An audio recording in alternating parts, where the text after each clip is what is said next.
একটা সূরার জন্য 5000 করে দিব, দুইটা সূরার জন্য আপনাকে 10000 টাকা দিব, এই কথা দিলাম। হ্যাঁ ঠিক আছে। আর দুইটা পানি দিতে পারবেন? কালকে দিব টাকা। আচ্ছা দিব। হ্যাঁ দিব। সত্যি তো?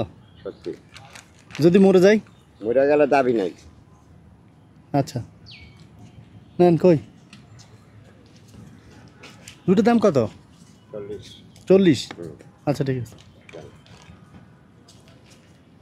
কি নাম বলছেন? আসলাম। আসলাম। আচ্ছা দেশি বাড়ি কোথায়? আমার দেশের বাড়ি বিক্রমপুর। আচ্ছা একটু সাইডে আসেন।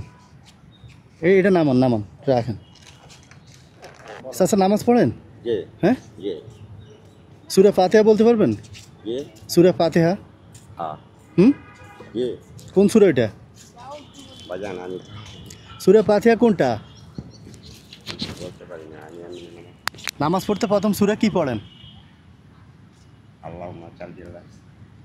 আলহামদুলিল্লাহ সূরা বুঝেন? আলহামদুলিল্লাহ। ওটা যদি পড়তে পারেন, হ্যাঁ, আপনার পানিগুলো সব কিনে নিব আমি। বলেন তো। আলহামদুলিল্লাহ। পড়েন। লা ইলাহা ইল্লাল্লাহ মুহাম্মদ রাসূলুল্লাহ।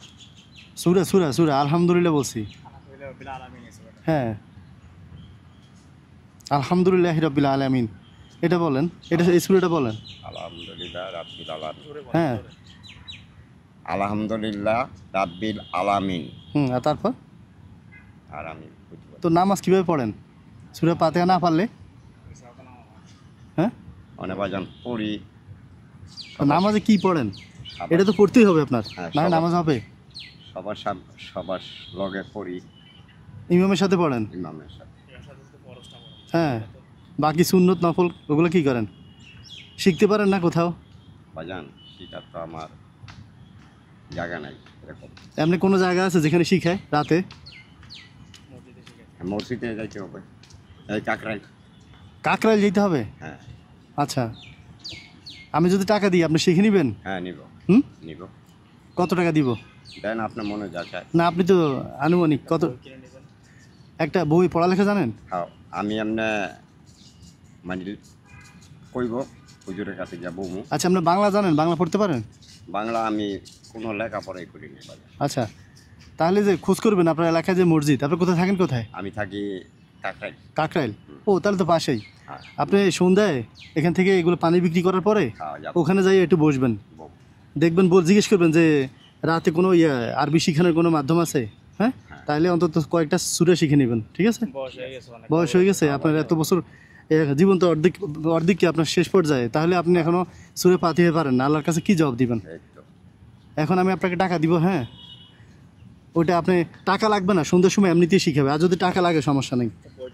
হ্যাঁ বই নেবেন, বই তো পড়তে পারে না। ধরেন এটা নেন। এটা দিয়ে অবশ্যই শিখে নেবেন। হ্যাঁ অন্তত 3টা সূরা মিলানোর জন্য 3টা সূরা, হ্যাঁ বা 4টা সূরা আছে সূরা ফাতিহাটা। ঠিক আছে? আচ্ছা পানি লাগবে না, ধরেন একটা পানি নিচে। হ্যাঁ না একটা পানির টাকা দিয়ে দিই, 20 টাকা। আচ্ছা আচ্ছা ছেলে নাই? 2টা মেয়ে। আচ্ছা আচ্ছা ওই মেয়েটা লেগে খাটনি কাটতেছে দুপুরে। বিয়ে দিয়েছেন মেয়ের? একটা বিয়ে দিয়েছে আর একটা মাদ্রাসায় পড়ায়।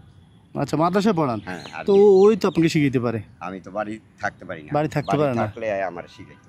আচ্ছা আমার মেয়ে আমার কয় আব্বা তুমি যে নামাজ পড়ো এমনি কিন্তু আগলগে করো রুকু দাও, কিন্তু এটা তোমার হবে না। আমার কাছে থাইকা তুমি সময় কইরা পরে তুমি আমাকে শিখো। ঠিক আছে। আচ্ছা এখন বাড়িতে গেলে মেয়ের কাছ থেকে সহজে শিখতে পারবেন। আর মাদ্রাসাতে এটা বলছি না, টাকা লাগলে টাকা। আর আপনি এখানে আসেন না?